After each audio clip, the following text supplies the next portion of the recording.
Hello my dear students, welcome back to my class. Myself Saloni Singh और हम कर रहे हैं aldehyde ketone and carboxylic acid. Yes my dear students, ये video specially focus करके बनाया है जेईई मेंस एंड एडवांस के बच्चों के लिए, जहां पे हम ये वीडियो में एकदम बेसिक लेवल से शुरू करेंगे एंड धीरे धीरे आपका लेवल अपलिफ्ट करेंगे। हम बहुत ही कॉम्प्लेक्स जेईई मेंस और एडवांस के क्वेश्चन सॉल्व कर पाएंगे। इस तरह की वीडियोस होंगी आपकी, तो आपका काम सिर्फ यही है कि वीडियो को स्टार्टिंग से लेकर एंड तक देखिए। जहां पर भी क्वेरी हो आप नीचे कमेंट सेक्शन में कमेंट कर सकते हैं, बहुत ही आराम से मुझसे कनेक्ट कर सकते हैं। यस, दूसरी इंपॉर्टेंट बात, जब भी कोई चैप्टर आप पढ़ना स्टार्ट करते हैं उसकी पूरी इंफॉर्मेशन कलेक्ट कर लीजिए। फॉर एग्जाम्पल, इस पर्टिकुलर चैप्टर का वेटेज क्या है और कौन सा सेक्शन इस पर्टिकुलर चैप्टर में है जहां से क्वेश्चंस के आने के चांसेस बहुत ही ज्यादा हैं। तो ये सारी चीजें आपको पता होनी चाहिए। ऑन एन एवरेज मैं आपको बता दूं कि इस चैप्टर का वेटेज नियरली 7 to 8% है अभी तक। जैसा भी अगर हम चार्ट स्टडी करें थ्रू आउट द ईयर, अभी तक जितनी बार भी जेईई मेंस हुआ है, ठीक है, तो मेंस में इसका वेटेज अप्रोक्सीमेटली 8% है, यानी कि nearly 2 and max to max 3 questions इस पर्टिकुलर चैप्टर से आपको आ सकता है। ठीक है, तो हमें बहुत अच्छे से इस चैप्टर को फोकस करना है क्योंकि it is going to give you either 10 to 12 marks. You can easily score 8 to 12 marks from here. तो चलिए स्टार्ट करते हैं बहुत ही बेसिक से and then we will move ahead. आपको क्विक रिविजन नोट्स बनाते जाने हैं मेरे साथ so that you can easily revise it before exams. चलिए शुरू करते हैं। तो भाई, जब हम अल्डिहाइड की बात करते हैं या फिर कीटोन की बात करते हैं या कार्बोक्सिलिक एसिड की बात करते हैं बच्चा, स्पेशली अल्डिहाइड एंड कीटोन में देखें तो हमारा कार्बोनिल ग्रुप कॉमन है। ठीक है, what do you mean by carbonyl group? देखिए, so basically carbonyl group is your C double bond O, correct है ना? C double bond O carbonyl group में we have 2 categories. First is your aldehyde and second is your ketone, correct है ना? बहुत ही बढ़िया। अच्छा जी, हाँ जी, तो हम यहाँ पर एल्डिहाइड को पहले लिखने जाएंगे। तो भाई C डबल बॉन्ड O के अक्रॉस अगर दोनों साइड पे हाइड्रोजन है then also it is aldehyde, and if it is 1 alkyl group and 1 hydrogen then also it is aldehyde. ठीक है, मैं आपको इन दोनों केसेस का डिफरेंस समझाती हूँ। तब तक उससे पहले हम कीटोन की तरफ बढ़ते हैं। तो कीटोन में क्या होता है? C डबल बॉन्ड O, इधर R ग्रुप होता है, इधर आपका R ग्रुप होता है, यानी कि अल्काइल ग्रुप होता है। When both are alkyl group, then it is known as ketone. It's not necessary बच्चा कि आपका ये वाला R और ये वाला R ग्रुप सेम हो, they can be different, okay? In the same way, यहाँ पे अल्डिहाइड में देखिए HC double bond OH, RC double bond OH। एक इंपॉर्टेंट चीज यहाँ पे बता दूं आपको, ठीक है, जहां पे भी आप C डबल बॉन्ड O के साथ H की अटैचमेंट देखते हैं उसे हम फॉर्मा, ठीक है, ये हमारा वहां पे प्रीफिक्स अटैच हो जाता है। प्रीफिक्स कहाँ पे अटैच होता है? उसके कॉमन नेम में। ठीक है, ये मैं आपको एग्जांपल देती हूँ इस केस के लिए, बिल्कुल भी घबराइए मत। ठीक है, अच्छा, ये C डबल बॉन्ड O और ये R ग्रुप है आपका, तो इस केस के लिए आपका नेम क्या हो जाएगा? ये पर्टिकुलरली R अगर आपका CH3 ग्रुप है तो CH3 C double bond O, इसको बोलेंगे एसिटा। ठीक है, तो एसिटा प्रीफिक्स होगा इसके कॉमन नेम में। चलिए कुछ एग्जांपल्स देखते हैं तो आपको ज्यादा क्लैरिटी मिलेगी। फर्स्ट केस देखते हैं, इसका कॉमन नेम होता है बच्चा फॉर्माल्डिहाइड। फॉर्माल्डिहाइड, ठीक है, क्यों भाई? क्योंकि इसके अंदर HC double bond O group है तो फॉर्मा तो है ही, और अल्डिहाइड ही ग्रुप है C double bond O single bond H, तो इसे आप फॉर्माल्डिहाइड बोलेंगे। ठीक है, तो बेसिकली आपका अल्डिहाइड ही ग्रुप है C double bond O single bond H। ठीक है, अच्छा, इसको क्या बोलेंगे भाई? तो ये एसिटाल्डिहाइड हो गया। ये एसिटा इसके लिए प्रीफिक्स यूज किया जाता है, तो इसे आप बोलेंगे एसिटाल्डिहाइड, करेक्ट? ओके, ये कॉमन नेम मैं बता रही हूं आपको। ठीक है, अब यहाँ पर आ जाइए। R अगर आपका CH3 है, यहाँ पे भी R अगर आपका CH3 है, तो आपका ये कंपाउंड क्या हो जाएगा बच्चे? इसको बोलेंगे आप एसीटोन। कॉमन नेम है ये इसका, एसीटोन। ठीक है, अच्छा, अब मैं आपको इसका IUPAC नेम बताती हूँ। तो अल्डिहाइड के केस में स्पेशली आप क्या टर्म यूज करते हैं? अल्केनाल। अल्केनाल यूज करना है, यानी कि इसके साथ सफिक्स अटैच होता है AL। वहीं पे कीटोन की बात कर ले तो कीटोन के अंदर अल्केनोन माय डियर स्टूडेंट्स, यानी कि ONe ग्रुप अटैच होता है इसके अंदर, that is known as alkanone. For example अगर मेरे पास यहाँ पे 3 कार्बन एटम है तो आप इसे क्या बोलेंगे, propanone, correct, propanone according to IUPAC, है ना। और यहाँ पे अगर मेरे पास HC double bond O single bond H है तो कॉमन नेम तो आपने देख लिया, पर इसका IUPAC नेम क्या होगा, तो एक कार्बन एटम वाला अल्डिहाइड ग्रुप तो आपको अच्छे से पता है, उसको मीथेनाल बोलते हैं, ठीक है। Methanal and formaldehyde are both same, तो this is your methanal, very good. अच्छा दूसरा केस देखते हैं, अगर मेरे पास यहाँ पे CH3 C double bond O single bond H है तो आप इसे बोलेंगे इथेनॉल माय डियर स्टूडेंट्स, क्या बोलेंगे आप, इथेनॉल, ठीक है। तो ये चीजें हैं, है ना, एकदम बेसिक समझ में आ गया कि भाई कीटोन है तो हमें नेम करना है एल्केनोन से, यानी ONe सफिक्स लगाना है, और अगर अल्डिहाइड नेम कर रहे हैं तो पीछे आल लगाना है, ठीक है। चलिए अब आगे बढ़ते हैं। Yes so my dear student, start करते हैं अल्डिहाइड से। यहाँ पर मैंने कुछ बॉन्ड लाइन फॉर्मूलाज लिखे हैं, जरा देखते हैं कि उनके कॉमन नेम क्या होंगे और IUPAC नेम क्या होगा। चलिए देखते हैं। सो भाई दोनों साइड पे H और सेंटर में C है तो आप इसे क्या बोलेंगे, सिंपल सी चीज है, कॉमन नेम में मैंने बोला था आपको कि C डबल बॉन्ड और H ग्रुप आता है तो फॉर्माल्डिहाइड नेम आएगा, है ना, formaldehyde. And single carbon atom है तो इस हिसाब से इसका IUPAC नेम हो जाएगा methanol, correct, very good. Okay चलिए सेकंड केस देखिए, CH3 C double bond OH, जहां पे H नहीं लिखा है वहां यही मानना है कि CH3 ग्रुप है, तो इस एंड पे CH3 ग्रुप है, इस एंड पे CH3 ग्रुप है, इस एंड पे CH3 ग्रुप है, ठीक है।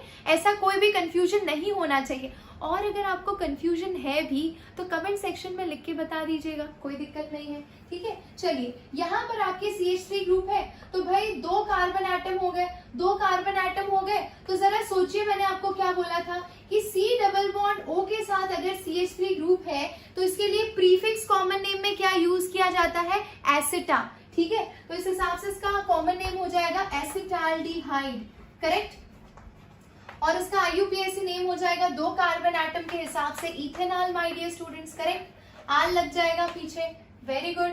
अच्छा थर्ड केस पे आ जाते हैं, यहाँ पे C डबल बॉन्ड O, यहाँ पे कार्बन, यहाँ पे एक कार्बन है, यानी 1 2 3 कार्बन एटम है, 3 कार्बन एटम के लिए कॉमन नेम हो जाएगा प्रोपेनाल्डिहाइड माय डियर स्टूडेंट्स, क्या होगा, प्रोपेनाल्डिहाइड, वेरी गुड, ओके। अच्छा और इसका IUPAC नेम क्या हो जाएगा, प्रोपेनाल, प्रोपेनाल, आल लगाना है सिर्फ, ठीक है। नेक्स्ट केस देखिए ये वाला, इसके अंदर आपके पास 4 कार्बन एटम है तो इसका आप कॉमन नेम बोलेंगे ब्यूटेराल्डिहाइड, ठीक है, ब्यूटेराल्डिहाइड, और इसका यहाँ पर IUPAC नेम हो जाएगा आपका ब्यूटेनॉल, बहुत ही सिंपल था, ठीक है। अब ये बेसिक चीज अगर आपको आ गई है तो हम इसके डेप्थ में जा सकते हैं, इसके रिंग स्ट्रक्चर्स को स्टडी कर सकते हैं और देख सकते हैं कि अगर मान लीजिए अल्डिहाइड ग्रुप के अलावा इसके साथ कोई दूसरा फंक्शनल ग्रुप अटैच है तब आप उसे कैसे नेम करेंगे। चलिए शुरू करते हैं। हाँ जी, तो नेक्स्ट केस देखते हैं बच्चा। अब देखो कॉमन नेम और IUPAC नेम हमने एकदम सिंपल कंडीशंस के देख लिए हैं। अब क्या हो रहा है, आपको स्ट्रक्चर धीरे धीरे कॉम्प्लेक्स कर दिया जा रहा है।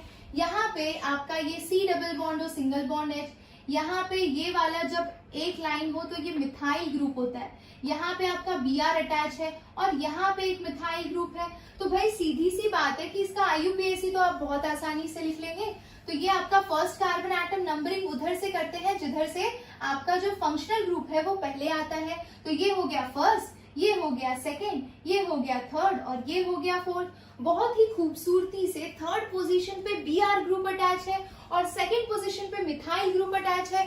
भले ही ब्रोमीन बाद में आ रहा हो लेकिन अल्फाबेटिक ऑर्डर में B पहले आता है, इसीलिए हम इसे लिखेंगे 3 bromo 2 methyl, 3 bromo 2 methyl, and then we have all together 1 2 3 4 carbon atom, so we will write 3 bromo 2 methyl butanol, correct, very good, very good। अच्छा देखिए अब इसके कॉमन नेम में क्या किया जाता है बच्चा, कॉमन नेम में 1 2 3 4 नहीं यूज किया जाता। जब भी आप कॉमन नेम लिखते हैं ना किसी भी अल्डिहाइडी ग्रुप का, तो आप उसके अंदर ये आपका अल्डिहाइडी ग्रुप है, इसका जो नियरेस्ट कार्बन एटम होगा उसको अल्फा लेते हैं, उसके नेक्स्ट वाले को बीटा, उसके नेक्स्ट वाले को गामा पोजीशन और उसके नेक्स्ट वाले को डेल्टा पोजीशन लेते हैं। ठीक है, तो इस तरह से इसकी पोजीशन फिक्स की जाती है कॉमन नेम के केस में। अच्छा, तो कॉमन नेम के हिसाब से हमारा जो अल्फा पोजीशन है वहां पे मिथाइल ग्रुप है और बीटा पोजीशन पे आपका बीआर ग्रुप है बच्चा। तो नेम क्या हो जाएगा नेम क्या हो जाएगा, बहुत ही सिंपल है ना। देखिए what you will write, beta bromo alpha methyl and then you have butyraldehyde. Correct, ये हो गया इसका कॉमन नेम, है ना।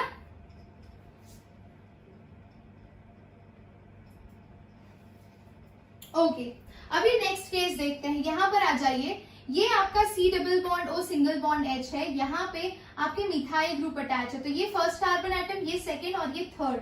ठीक है, सेकेंड पोजीशन पे मिथाइल ग्रुप है, तो इसका IUPAC नेम क्या हो जाएगा, 2-मिथाइल प्रोपेनॉल। करेक्ट, 2-मिथाइल प्रोपेनॉल हो गया इसका नेम। चलिए, तो इसका IUPAC तो आपको अच्छे से पता चल गया, लेकिन इसके कॉमन नेम में एक टेक्निक है। टेक्निक के लिए पहले आपको ये बता दूं कि आइसो किसको बोलते हैं और नियो किसको बोलते हैं बच्चा। तो जब भी आपके पास एक कार्बन एटम है जिसके साथ दो सिमिलर ग्रुप्स अटैच हैं, सेम कार्बन एटम से सिमिलर ग्रुप्स अटैच है, तो इस कंडीशन को हम आइसो बोलते हैं। ठीक है, तो अगर आप ये कंडीशन देखेंगे तो इसमें ये वाला जो कार्बन एटम है, इस साइड से भी मिथाइल ग्रुप अटैच है, इस साइड से भी मिथाइल ग्रुप अटैच है, तो हम इसे आइसो कंडीशन बोल सकते हैं। Correct, okay. So what we will call it as और what we will name it as,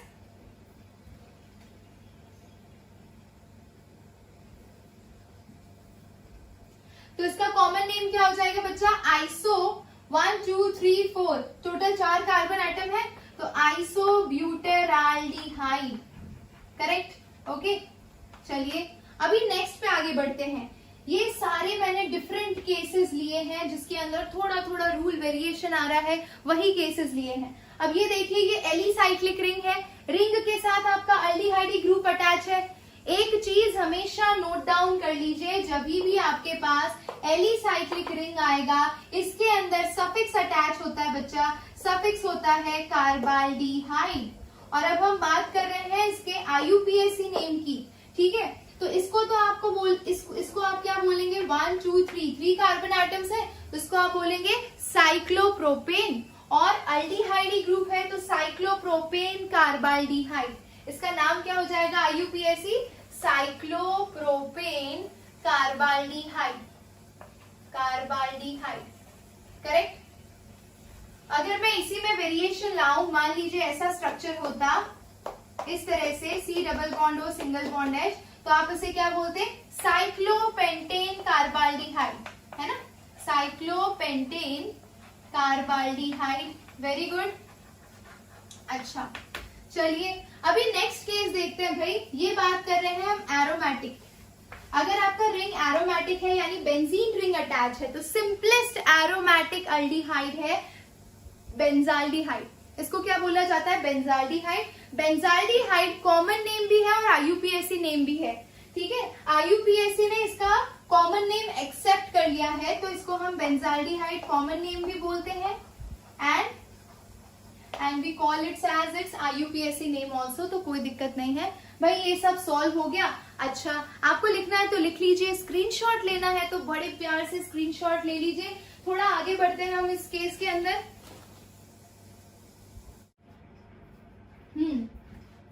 हाँ जी बच्चा, तो आप सोचेंगे कि मैम IUPAC इतना डिटेल में क्यों करा रही है। वैसे इन पे से डायरेक्ट क्वेश्चन नहीं आते हैं, पर कई जगह पे बहुत सारे ऑर्गेनिक के रिएक्शंस ऐसे होते हैं जहां पे आपको नेम दिया होता है और आपको नेम के बेसिस पे स्ट्रक्चर पता ही नहीं चलता है। तो बहुत इंपॉर्टेंट है कि आपको नेम के बेसिस पे स्ट्रक्चर बनाना आए। तो भाई पहला केस देख लीजिए, CH2CHO CH2CHO CH2CHO। याद रखिएगा, जब भी दो से ज्यादा अल्डिहाइडिक ग्रुप प्रेजेंट होते हैं तब हम सफिक्स लगाते हैं बच्चा। और सफिक्स क्या लगाते हैं, कार्बाल्डिहाइड। कब लगाते हैं, जब नंबर ऑफ CHO ग्रुप्स 2 से ज्यादा हो। तो यहाँ पे नंबर ऑफ CHO ग्रुप्स 3 है, तो हम इसे बोलेंगे, देखिए ये फर्स्ट कार्बन एटम हो गया, ये सेकंड कार्बन एटम हो गया, ये थर्ड कार्बन एटम हो गया, ठीक है। So we will write propane, और जो आपका अल्डिहाइड ग्रुप है वो first second and third position पे है, तो प्रोपेन 1 2 3 ट्राई कार्बाल्डिहाइड हो गया, ठीक है, वेरी गुड। अच्छा, अब ये वाला केस देखिए, ये वाले केस में आपको इधर भी CHO दिखेगा, इधर भी CHO दिखेगा, यानी 2 CHO ग्रुप है माय डियर स्टूडेंट्स। और अगर आपका 2 CHO ग्रुप है तो आप इसको नॉर्मली नेम करेंगे, है ना, ठीक है। तो ये फर्स्ट मान लीजिए, second, third, fourth and fifth carbon atom, ठीक है। तो नेम का बच्चा 3 methyl pentane 1,5 dial, correct, simple था। चलिए अभी नेक्स्ट केस आते हैं। यहाँ पे 1 2 3 4 अल्डिहाइड ग्रुप है माय डियर स्टूडेंट्स, ठीक है। अब ये 4 अल्डिहाइड ग्रुप में ये आपका पहला, ये आपका दूसरा, ये आपका तीसरा कार्बन एटम, और मैंने बोला था कि नंबर ऑफ CHO ग्रुप्स अगर 3 से ज्यादा है तो आपको उसके अंदर क्या यूज करना है, कार्बाल्डिहाइड यूज करना है। तो कार्बाल्डिहाइड यूज करेंगे हम, ठीक है। सो प्रोपेन 3 कार्बन एटम है, तो प्रोपेन लिख लीजिए, प्रोपेन 1,1 है ना, 1,1 2,3 टेट्रा कार्बाल्डिहाइड, करेक्ट, ये हो गया इसका नेम, है ना, सिंपल था। यस माय डियर स्टूडेंट्स, अगर नोमेनक्लेचर अल्डिहाइड का खत्म कर लिया है, थोड़ा सा कीटोन का भी देख लेते हैं, और फिर हम देखेंगे कार्बोनिल कंपाउंड का स्ट्रक्चर कैसा होता है और उसे किस तरह से प्रिपेयर किया जाता है। चलिए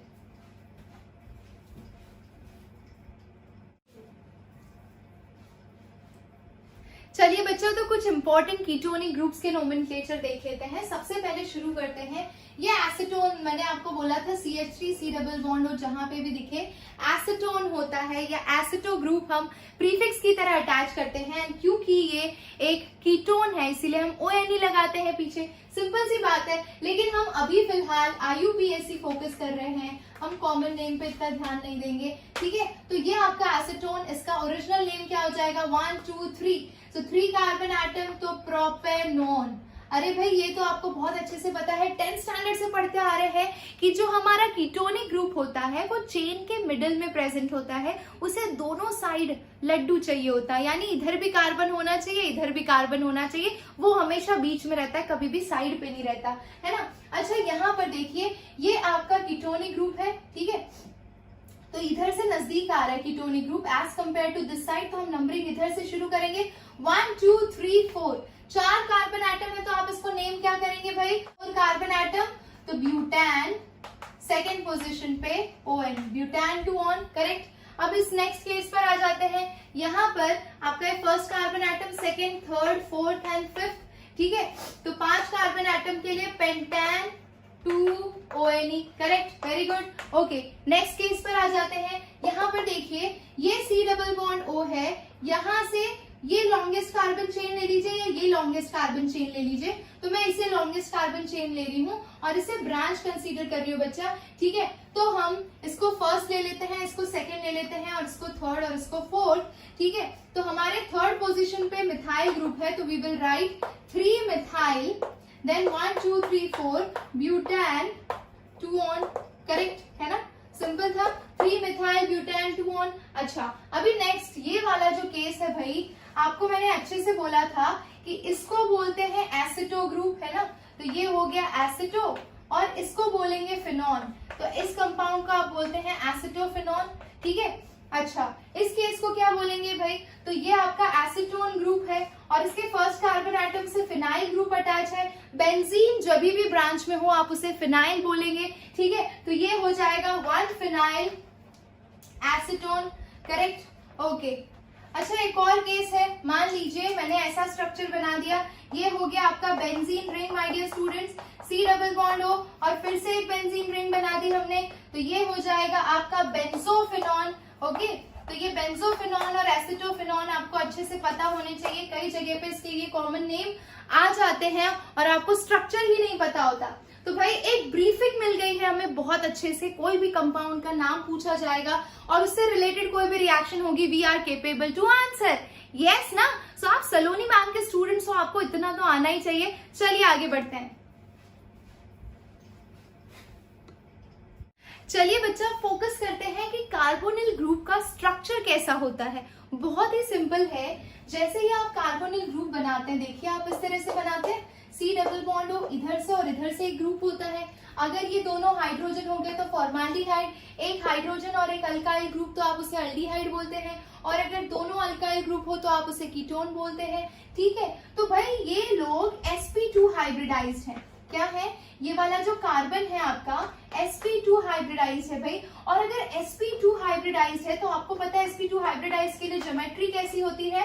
ट्राइगोनल प्लेनार स्ट्रक्चर होता है बच्चा, यानी सेम प्लेन में अरेंज कर लेते हैं ये पूरा एक ही प्लेन में। ठीक है, अच्छा अब एक और इम्पोर्टेंट चीज, तो मैम ये ट्राइगोनल प्लेनार स्ट्रक्चर कैसा बना? तो आपको पता है कि sp2 किससे बना होगा? 3 हाइब्रिड ऑर्बिटल से, है ना? sp2 3 हाइब्रिड ऑर्बिटल से बना होगा। अरे वाह, तो ये 3 हाइब्रिड ऑर्बिटल से मिलके आपका ये कार्बन है, इसके पास 3 हाइब्रिड ऑर्बिटल है और एक एम्प्टी p ऑर्बिटल है भाई। ठीक है, तो एम्प्टी p ऑर्बिटल है, तो ये जो 3 हाइब्रिड ऑर्बिटल हैं वो देखिए कैसे काम करेंगे। तो एक इधर हो गया, एक इधर हो गया और एक इधर हो गया। ठीक है, अच्छा ये सब तो सिंगल बॉन्ड बना लेंगे। तो ये कार्बन है, कार्बन के 3 sp2 हाइब्रिड ऑर्बिटल्स हो गए। ठीक है, जितने एटॉमिक ऑर्बिटल होते हैं उतने ही हाइब्रिड ऑर्बिटल बनते हैं। अगर आपने चैप्टर नंबर 4 बहुत अच्छे से पढ़ा है 11th स्टैंडर्ड में तो आपको ये कॉन्सेप्ट पता होगा। ठीक है, तो ये 3 आपके पास हाइब्रिड ऑर्बिटल हो गए। ठीक है, अब इसके साथ कोई भी ओवरलैप कर सकता है। अगर वो हाइड्रोजन है तो उसका s ओवरलैप करेगा, इधर भी हाइड्रोजन है तो उसका s ओवरलैप करेगा। ठीक है, और इस तरह से बॉन्ड फॉर्मेशन करेगा, सिग्मा बॉन्ड फॉर्मेशन करेगा। यहाँ पे ऑक्सीजन के साथ सिंगल बॉन्ड कैसे बना रहा है? तो इस कार्बन का sp हाइब्रिडाइज्ड ऑर्बिटल और ऑक्सीजन का p वाला sp हाइब्रिडाइज्ड ऑर्बिटल दोनों ओवरलैप करके सिग्मा बॉन्ड बना रहा है। लेकिन साथ ही में मैं आपको ये भी बोल रही हूं कि इस कार्बन के पास एक अनहाइब्रिडाइज्ड p ऑर्बिटल भी है। अनहाइब्रिडाइज्ड p ऑर्बिटल इसका देखिए कैसा है, मान लीजिए y एक्सिस के या z एक्सिस के अलोंग है, तो ये इसका z एक्सिस के अलोंग हो गया, इधर ऑक्सीजन का z एक्सिस के अलोंग हो गया, और ये दोनों साइड में ओवरलैपिंग करेंगे बच्चा। ये देखिए इस तरह से साइड में ओवरलैपिंग करेंगे और तब जाके ये आपका पाई बॉन्ड फॉर्म होता है। तो आपको क्या क्या याद रखना है, यहाँ पे की चीज क्या हो गई, कहीं पे भी आपको कार्बोनिल स्ट्रक्चर्स मिले वो हमेशा sp2 हाइब्रिडाइज्ड होंगे, उनका हाइब्रिड स्टेट sp2 होगा, ज्योमेट्री ट्राइगोनल प्लेनार होगी। तीसरी इंपॉर्टेंट बात, उनके पास कार्बन के 3 हाइब्रिड ऑर्बिटल होंगे और कार्बन के पास एक एम्प्टी p ऑर्बिटल होगा। वो कार्बन का एम्प्टी p ऑर्बिटल ऑक्सीजन के एम्प्टी p ऑर्बिटल से साइड में ओवरलैपिंग दिखाएगा और उसकी वजह से पाई बॉन्ड फॉर्मेशन होगा। और 3 जो sp2 हाइब्रिडाइज्ड ऑर्बिटल है वो हेड ऑन ओवरलैपिंग करके इस तरह से बॉन्ड बनाएंगे। तो भाई बहुत ही सिंपल है कार्बोनिल कंपाउंड का स्ट्रक्चर। आगे बढ़ते हैं क्योंकि मेजर क्वेश्चंस आते हैं preparation of aldehyde and ketone से। तो चलिए शुरू करते हैं। यस माय डियर स्टूडेंट्स, इससे पहले कि हम अल्डिहाइड और कीटोन की प्रिपरेशन पर आगे बढ़ें, एक और छोटी सी चीज बताना चाहूंगी आपको, दैट इज बॉन्ड पोलैरिटी। देखिए यहाँ पर अगर आपके पास एक नॉर्मल कार्बोनिल ग्रुप है and at the same time आपके पास अल्कोहलिक ग्रुप है बच्चा, तो दोनों ही केसेस में आपको कार्बन ऑक्सीजन बॉन्ड दिखाई दे रहा है। लेकिन दोनों ही केसेस में कार्बन ऑक्सीजन बॉन्ड होने के बावजूद भी दोनों का डाइपोल मोमेंट या फिर बॉन्ड पोलैरिटी सेम नहीं होता। बॉन्ड पोलैरिटी किसकी हाई होती है? कार्बोनिल के अल्कोहल के कंपेयर पे हाई होता है। अब ऐसा क्यों होता है वो देखिए, क्यों होता है? क्योंकि हमारे कार्बोनिल ग्रुप के केस में इसके पास एक पाई बॉन्ड है और आपको अच्छे से पता है सिग्मा और पाई के कंपेयर में पाई को ब्रेक करना बहुत ही आसान होता है। तो लीजिए पाई को ब्रेक करके आप इलेक्ट्रॉन क्लाउड को ऑक्सीजन की तरफ आसानी से शिफ्ट कर सकते हैं और इसे नेगेटिव और इसे पॉजिटिव बना सकते हैं। बट ये सेम चीज यहाँ पे करनी डिफिकल्ट है क्योंकि ये सिग्मा बॉन्ड है और सिग्मा बॉन्ड की एक्सटेंट ऑफ ओवरलैपिंग स्ट्रॉन्ग होती है, उसे ब्रेक करना थोड़ा डिफिकल्ट होगा। इसके कंपेयर में तोड़ा जा सकता है लेकिन थोड़ा सा डिफिकल्ट होगा, इसीलिए इसकी बॉन्ड पोलैरिटी हाई होती है। So bond polarity in case of carbonyl group is higher as compared to normal alcohol. Okay, I hope you are clear. चलिए स्टार्ट करते हैं प्रिपरेशन से। So write down heading preparation of aldehyde and ketone.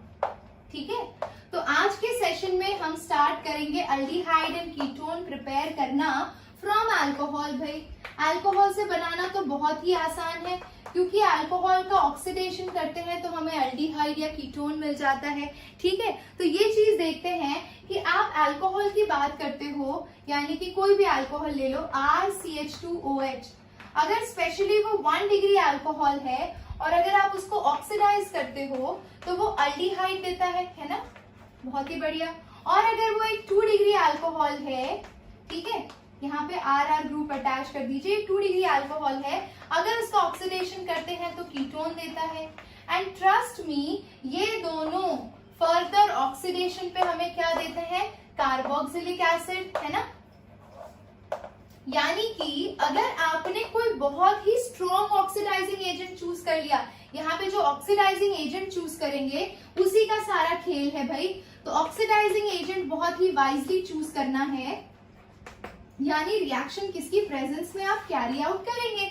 ठीक है, तो हमारे पास है K2Cr2O7, ठीक है, पोटेशियम डाइक्रोमेट है, हमारे पास पोटेशियम पर मैंगनेट है। ये बहुत ही स्ट्रॉन्ग ऑक्सीडाइजिंग एजेंट्स हैं और ये किसकी प्रेजेंस में अपना ऑक्सीडाइजिंग प्रॉपर्टी शो करते हैं। They can show it in acidic medium, they can show it in basic medium, they can show it in neutral medium, but सबसे बढ़िया ये एसिडिक मीडियम में अपनी ऑक्सीडाइजिंग प्रॉपर्टी शो करते हैं। और इसीलिए हम जब 1 डिग्री अल्कोहल को K2Cr2O7 देखें, यहाँ पे अगर मैं रिएजेंट लिखूं K2Cr2O7 in presence of H2SO4, तो भाई ये पहले अल्डिहाइड में कन्वर्ट होगा और अल्डिहाइड फिर कार्बोक्सिलिक एसिड में कन्वर्ट हो जाएगा।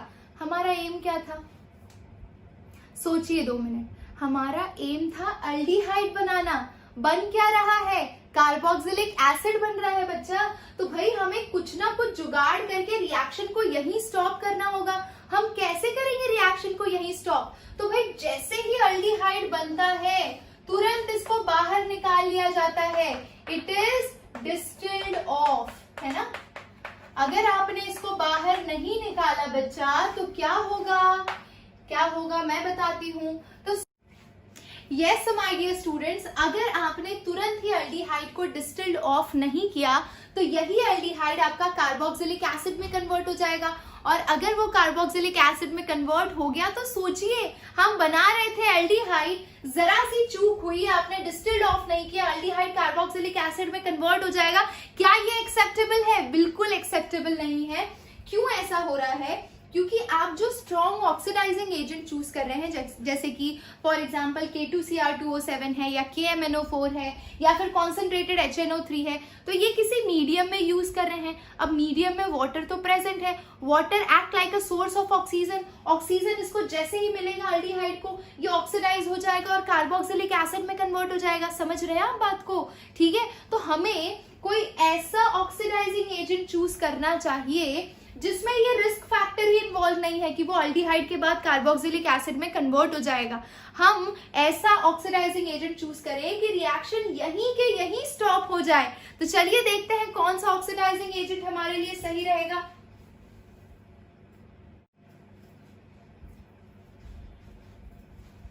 यस माय डियर स्टूडेंट्स, आप बोर्ड पे देख सकते हैं कि K2Cr2O7, देन हमारे पास जो KMNO4 था या कॉन्सेंट्रेटेड HNO3 थे, जो स्ट्रॉन्ग ऑक्सीडाइजिंग एजेंट थे, उनके रिप्लेसमेंट में आप कौन से ऐसे रिएजेंट चूज कर सकते हैं जो आपके अल्कोहल को अल्डिहाइड या कीटोन वाले रिएक्शन तक ही स्टॉप कर देंगे। तो स्टार्ट करते हैं सबसे पहले जोन्स रिएजेंट। भाई जोन्स रिएजेंट क्या होता है, CrO3 प्लस H2SO4, ये दोनों रिएक्ट करके भाई बनाते हैं H2CrO4 माय डियर स्टूडेंट्स। तो कहीं पे भी अगर इस तरह से लिखा हो CH3 CH2 CH2OH और उसके ऊपर अगर ये वाला रिएजेंट लिखा हो या ये वाला रिएजेंट लिखा हो, तो आपको सिंपल उसका ऑक्सीडेशन करना है। और अगर आपका 1 डिग्री अल्कोहल है तो उसे same number of carbon atom के अल्डिहाइड में कन्वर्ट कर देना है। तो CH3 हो गया, CH2 हो गया, CHO हो गया, करेक्ट। तो ये आप चूज कर सकते हैं। या फिर दूसरा है PCC। भाई पीसीसी को बहुत अच्छा माना जाता है। क्यों? ये सबसे बेस्ट रिएजेंट है 1 डिग्री अल्कोहल को अल्डिहाइड में कन्वर्ट करने के लिए। तो भाई पीसीसी होता क्या है? पिरिडीनियम क्लोरोक्रोमेट। बनता कैसे है? तो भाई पिरिडीन ले लीजिए C5H5N, उसको CrO3 और HCl के प्रेजेंस में ट्रीट करेंगे तो आपको पीसीसी मिल जाएगा। इसका भी रिएक्शन देखिए, सिंपल है, CH3CH2CH2OH। Again the same reagent आप पीसीसी यूज कर रहे हैं। आप सॉल्वेंट ले लीजिए CH2Cl2, ठीक है। पीसीसी को इस सॉल्वेंट में अगर आपने यूज किया तो it will give you with same number of carbon atom aldehydic group, my dear students. Okay, अच्छा पीसीसी की एक और खास बात होती है, ठीक है। वो खास बात क्या है बच्चा, कि जब भी आप पीसीसी यूज करते हैं और कहीं पे भी डबल बॉन्ड प्रेजेंट है तो वो डबल बॉन्ड को जरा सा भी अफेक्ट नहीं करता है। मैं आपको एक एग्जांपल देती हूँ इस केस के लिए, ठीक है। तो मान लीजिए रिएक्शन इस तरह से है, ठीक है, और यहाँ पे आपका OH ग्रुप है और यहाँ पे आपका डबल बॉन्ड है, ठीक है। और अगर मैंने इसको पीसीसी से ट्रीट किया तो आपका प्रोडक्ट क्या बनेगा? डबल बॉन्ड को ये जरा सा भी अफेक्ट नहीं करेगा एंड सिंपल यहाँ पे डबल बॉन्ड O अटैच हो जाएगा। तो ये फायदा है पीसीसी यूज करने का कि ये आपके डबल बॉन्ड को जरा भी अफेक्ट नहीं करता है और आपको डायरेक्टली खूबसूरती से प्रोडक्ट दे देता है। चलिए अब कोलिन्स रिएजेंट पे आते हैं बच्चा। कोलिन्स रिएजेंट क्या होता है? जब आप थोड़ा रेशियो चेंज करते हैं, पीसीसी से कोलिन्स रिएजेंट पे आता है ना, तो आप थोड़ा सा रेशियो चेंज करते हैं CrO3 और पीसीसी का। यहाँ पे 1 मोल CrO3 होता है, 2 मोल पीसीसी होता है। काम वही करता है 1 डिग्री अल्डिहाइड, ये देखिए यहाँ पे तो 1 डिग्री अल्डिहाइड को 1 डिग्री अल्कोहल को अल्डिहाइड में कन्वर्ट किया, 2 डिग्री अल्डिहाइड होता तो कीटोन में कन्वर्ट करता, ठीक है। कोलिन्स रिएजेंट भी सेम फंक्शन करेगा यार, CH3CH2CH2OH, सेम ले लीजिए कोलिन्स रिएजेंट अपना, है ना। In presence of your PCC and CrO3, you will get CH3CH2 C double bond O single bond H, है ना। चलिए अच्छा, अब फोर्थ वाला देखिए, ये तो काफी कॉमन हो गया, हर जगह पे CrO3 आ रहा है या पीसीसी आ रहा है तो आप आसानी से पहचान लेंगे। गड़बड़ी कहाँ पे होती है? तो ये रहा, लेड टेट्रा एसिटेट में गड़बड़ी होती है भाई। तो लेड टेट्रा एसिटेट इन पिरिडीन भी अच्छे ऑक्सीडाइजिंग एजेंट की तरह एक्ट करता है। CH3CH2CH2OH रिएजेंट को आप कैसे लिखेंगे? तो लेड यानी Pb, एसिटेट क्या होता है? CH3CO, हाँ, एसिटेट क्या होता है? CH3COO 4 टाइम्स, ठीक है। तो ये लेड टेट्रा एसिटेट हो गया। किसकी प्रेजेंस में हो रहा है रिएक्शन भाई? पिरिडीन की प्रेजेंस में रिएक्शन हो रहा है। और कितने नंबर ऑफ कार्बन एटम वाला अल्डिहाइड बनेगा? तो CH3CH2 C double bond O single bond H बन गया हमारा प्रोडक्ट लेड टेट्रा एसिटेट की प्रेजेंस में भी, ठीक है। अच्छा, ये तो बहुत बढ़िया बढ़िया रिएजेंट्स थे। लास्ट रिएजेंट पे आते हैं my dear students, that is MnO2, manganese dioxide. और ये बहुत ही अच्छा ऑक्सीडाइजिंग एजेंट है, ये बहुत ही सिलेक्टिव वे में एक्ट करता है। तो जरा देखते हैं कि MnO2 जहां पे भी लिखा हो आपको सिलेक्टिव ऑक्सीडेशन करना है किसका? बेंजाइलिक एंड अलीलिक अल्कोहल का। वो भी देख लेते हैं कैसे करता है ये। चलिए शुरू करते हैं। चलिए देखिए, ये आपका मान लीजिए स्ट्रक्चर है CH2OH, करेक्ट। दूसरा ये स्ट्रक्चर है CH2OH एंड ये जिस कार्बन एटम से अटैच है वो आपका डबल बॉन्डेड है। तो इस तरह से 2 स्ट्रक्चर हो गए। और आप अगर यहाँ पे MnO2 यूज करते हैं तो ये सेलेक्टिवली उसी अल्कोहलिक ग्रुप का रिडक्शन ऑक्सीडेशन करेगा जो अलीलिक या बेंजाइलिक पोजीशन पे है। तो ये आपका बेंजाइलिक हो गया और ये आपका अलीलिक हो गया माय डियर स्टूडेंट्स। एक और केस ले लेती हूं मैं। अगर यहाँ पे मैंने सिंपल केस लिया CH3CH2CH2OH एंड MnO2 से ट्रीट किया तब क्या होगा? या फिर मैंने सिंपल फिनॉल ले लिया तब क्या होगा माय डियर स्टूडेंट्स? ठीक है, तो ऑक्सीडेशन प्रोडक्ट यहाँ पे और यहाँ पे नहीं मिलेगा। क्यों? क्योंकि ये सिलेक्टिव ऑक्सीडेशन करता है और उसी OH ग्रुप का करता है जो इस और इस पोजीशन पे है। यानी कि पहला कार्बन एटम sp3 है तो उसका adjacent sp2 hybridize carbon atom है। जैसे ये sp3 है तो ये वाला carbon sp2 hybridize carbon atom है माय डियर स्टूडेंट्स। सीधी सी बात है। अच्छा, एक और चीज बताती हूँ, ठीक है। तो इसको थोड़ा ट्विस्ट करके कैसे पूछा जा सकता है कि यहाँ पे MnO2 लिखा है, यहाँ पे भी OH लिख दिया, ठीक है। अब प्रोडक्ट पूछा है आपको, तो आपको पता है कि MnO2 सेलेक्टिव ऑक्सीडेशन करता है, तो आप किसको रिड्यूस करोगे, सिर्फ इसको करना चाहिए, C double bond O single bond H, ये वाला OH एज इट इज रहेगा, समझ गए, ठीक है। सेम चीज यहाँ पर देखिए, so we have CH2 double bond CH single bond CH2, तो ये C double bond O single bond H हो जाएगा, और इस तरह से हमारे ऑक्सीडेशन प्रोसेसेस सारे कंप्लीट हुए बच्चों, ठीक है। तो यही सारी चीजें कीटोन के लिए भी एप्लीकेबल है। कीटोन में आप स्ट्रॉन्ग ऑक्सीडाइजिंग एजेंट चूज करिए या फिर माइल्ड ऑक्सीडाइजिंग एजेंट चूज करिए, तो अगर आपका 2 डिग्री अल्कोहल होगा तो वो आपको कीटोन दे देगा, ठीक है। अच्छा, कीटोन के लिए एक और जोरदार मेथड है जिसे हम बोलते हैं ओपनर ऑक्सीडेशन, तो ये भाई स्पेशली आपके मेंस और एडवांस के लिए ओपनर ऑक्सीडेशन, ये जरा देख लेते हैं कैसे होता है, ये हमारा टॉपिक। चलिए बच्चा, तो नेक्स्ट बात कर लेते हैं ओपनर ऑक्सीडेशन की। अब इस ऑक्सीडेशन की खास बात क्या है, ये एक्चुअली यूज किया जाता है as a preparation of ketone, यानी कि एसीटोन या कीटोन बनाना है आपको, तो आप सिलेक्टिव ऑक्सीडेशन मेथड यूज कर सकते हैं। ये आपका सिलेक्टिव ऑक्सीडेशन मेथड है, और इसके अंदर क्या करते हैं हम वो देख लीजिए, ठीक है। हम लेते हैं 2 डिग्री अल्कोहल, ठीक है, क्या लेते हैं हम 2 degree alcohol, specially 2 degree alcohol से हमें एसीटोन बनाना है। कैसे करेंगे देखिए, तो मान लीजिए ये आपका 2 डिग्री अल्कोहल है, R1, इधर R2 ग्रुप अटैच है और इधर OH है, ठीक है। इसको हम ट्रीट करेंगे एक्सेस ऑफ कीटोन से या एक्सेस ऑफ एसीटोन ले लीजिए, ठीक है। तो एक्सेस ऑफ एसीटोन में CH3 C double bond O CH3 ले लिया आपने, ठीक है। फिर आप इसे ट्रीट करेंगे एल्यूमिनियम टर्ट ब्यूटॉक्साइड, है ना, यानी कि AlOIPr 3 टाइम्स, ठीक है।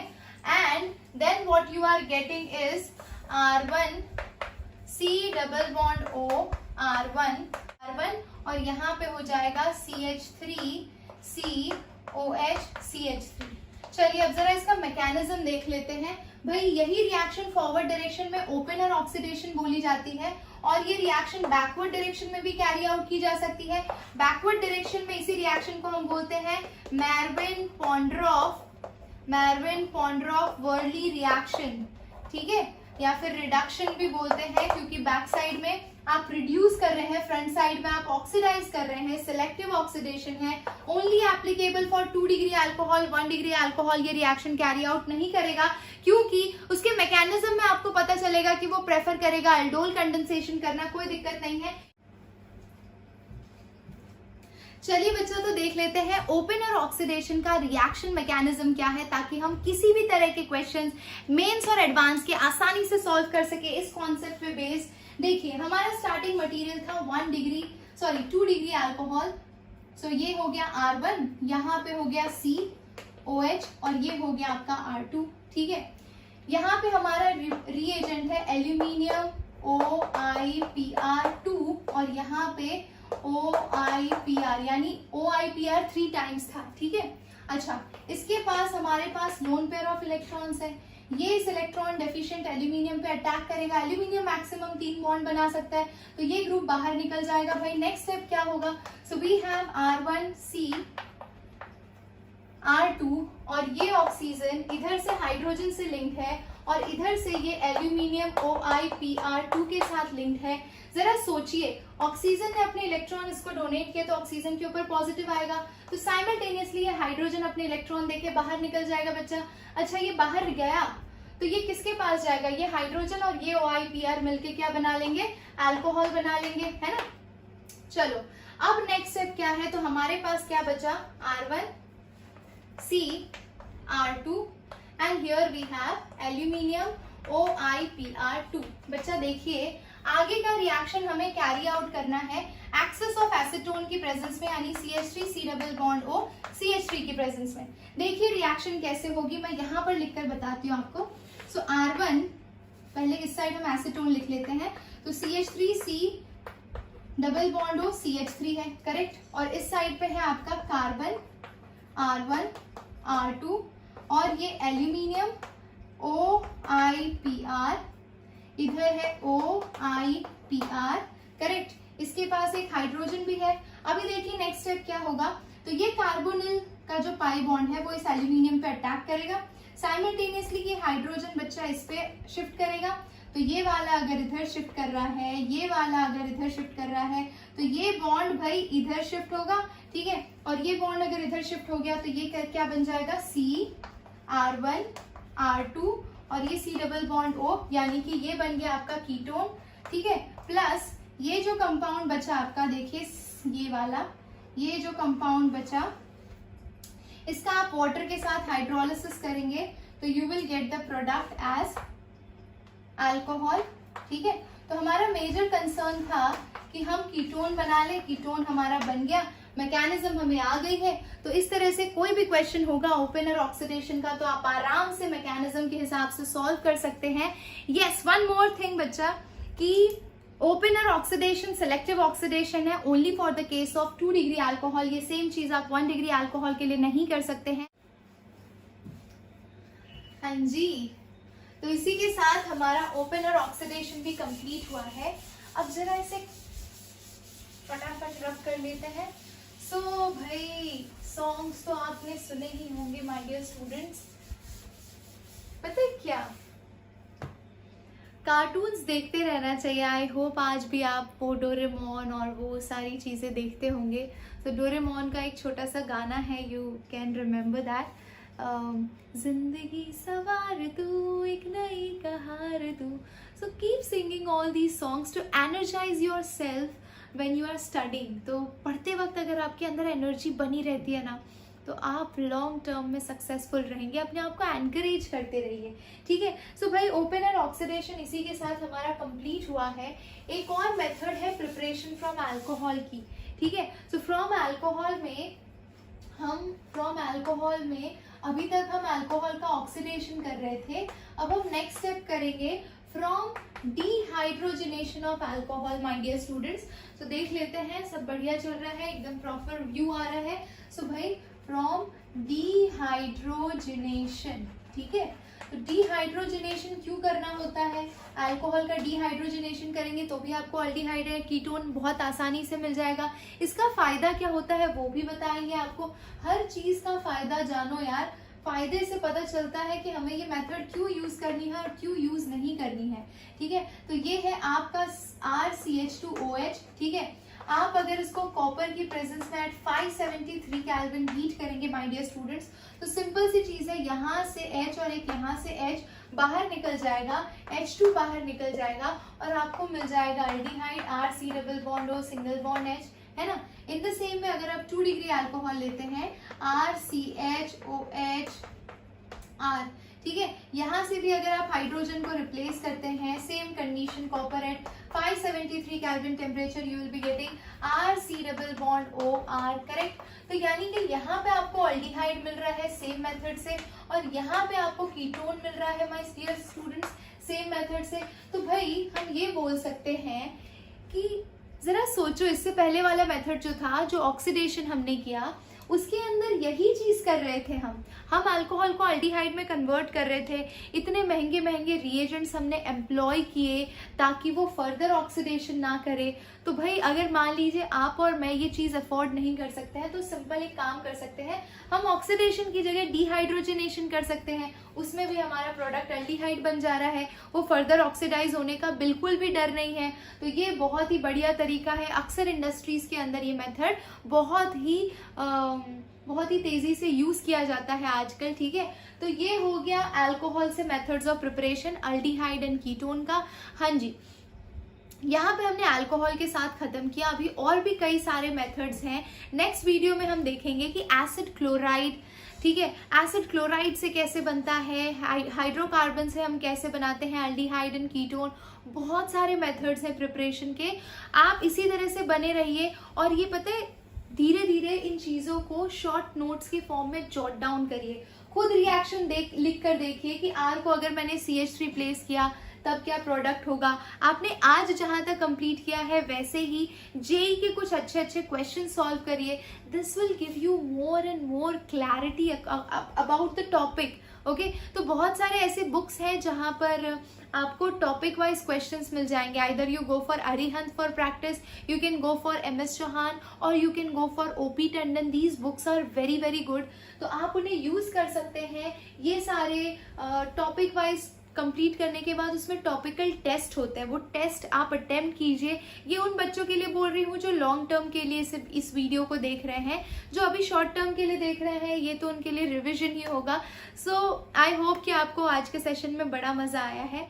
सो आई होप आपको आज के सेशन में बहुत मजा आया होगा. अगर मजा आया है तो प्लीज लाइक कर दीजिए, शेयर कर दीजिए, चैनल को सब्सक्राइब कर दीजिए और ऐसे ही फ्री के बहुत सारे कंटेंट का फायदा उठाने के लिए प्ले स्टोर से जाकर स्नैपसॉल्व एप्लीकेशन डाउनलोड कर लीजिए. I hope you enjoyed the session. Thank you so much for watching. मिलते हैं नेक्स्ट क्लास में. Till then, take care. Love you all. Bye bye.